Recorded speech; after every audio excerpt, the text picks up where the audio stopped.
Hey guys, welcome to RC Tips and Reviews. Today I'm going to be showing you guys how to fill RC shocks with shock oil. So let's get started. First of all, you're going to need a car, obviously. You're going to need shock oil. And you're going to need tools to get your shocks off. So I'm just going to show you guys how to take one shock off and then just do the other one. So pretty much, I'm going to move the shock oil. It's going to be better if you take the body off. This applies for SC10s also, and pretty much anything that uses this shock design. The actual filling part will work for most RC shocks. So, okay, so I'm going to use these pliers to hold this nut while I take this off.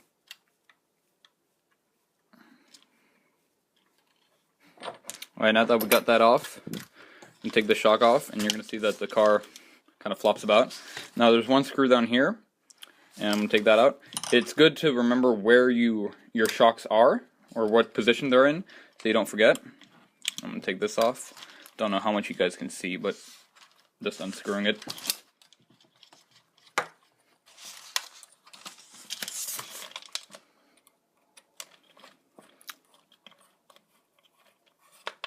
Okay, now that we got that shock off, we can start disassembling the shock.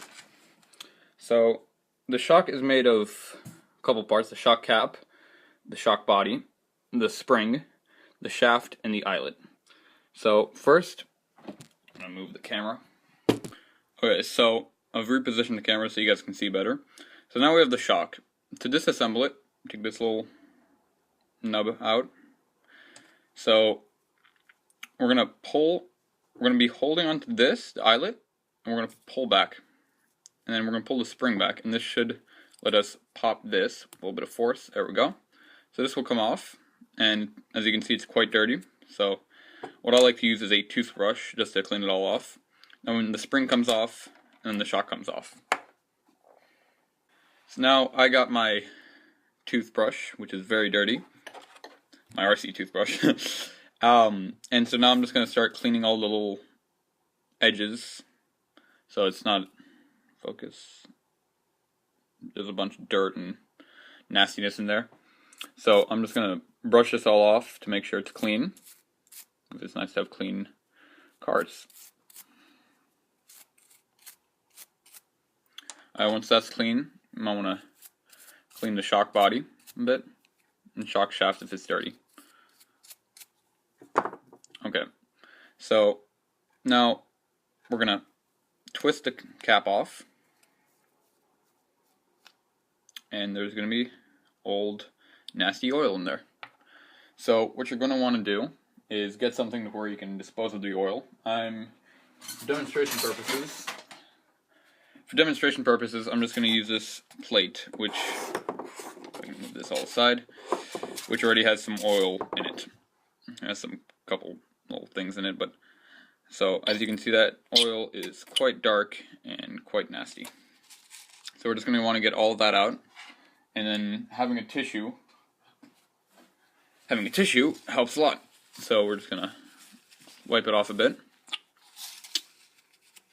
Now, if you want to really clean your shocks out, what you want to do is grab a pair of pliers, such as these. Sorry about that. So you're going to want to take a pair of pliers, and you're going to want to grip the shock shaft. Oh.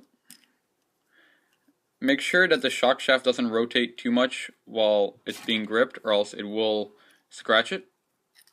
So hold on to that and just start twisting the eyelet. So, and then once you get the eyelet off, what you're going to do is just take the shock shaft, push it straight up, and then there's going to be some oil that comes out, so you're going to want to wipe it off. Grab that, and you've got your shock shaft. So, as you can see, this is covered in oil. Quite a lot of oil on it. So, I'm going to take a tissue and wipe it down. I have some droop limiters, which are those black things, and I'm going to take one of them out, because, so I decided to take both of them off just because I wanted a little bit more droop than I was getting. So now you can see that there's a shock shaft and the piston, which is the part with 2 holes. So what we're going to want to do is take your tissue and wipe it all down quite nicely.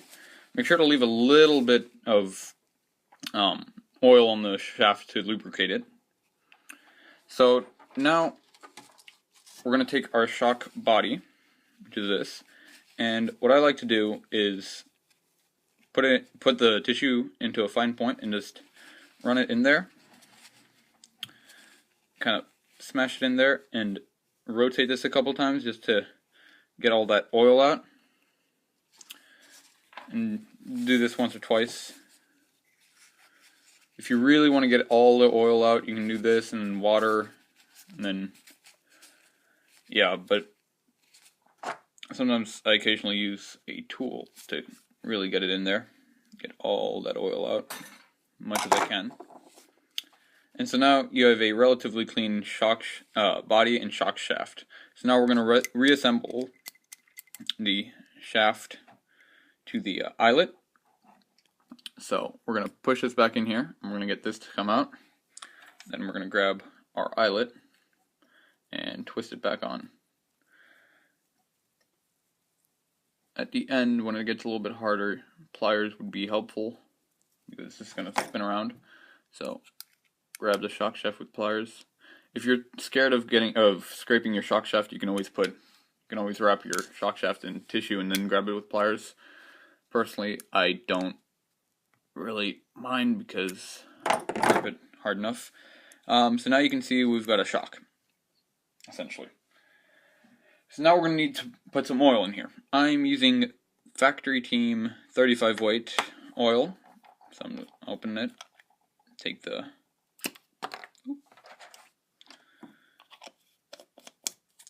Okay, so to fill the shock, what you're going to do is you're going to have the shock shaft fully extended down. You're going to pour the oil. Let's see if I can get a better shot of this. Pour the oil into the shock body itself until it's mostly full. So I'm about a little bit over halfway. So as you can see now, it is mostly full. There's very little room.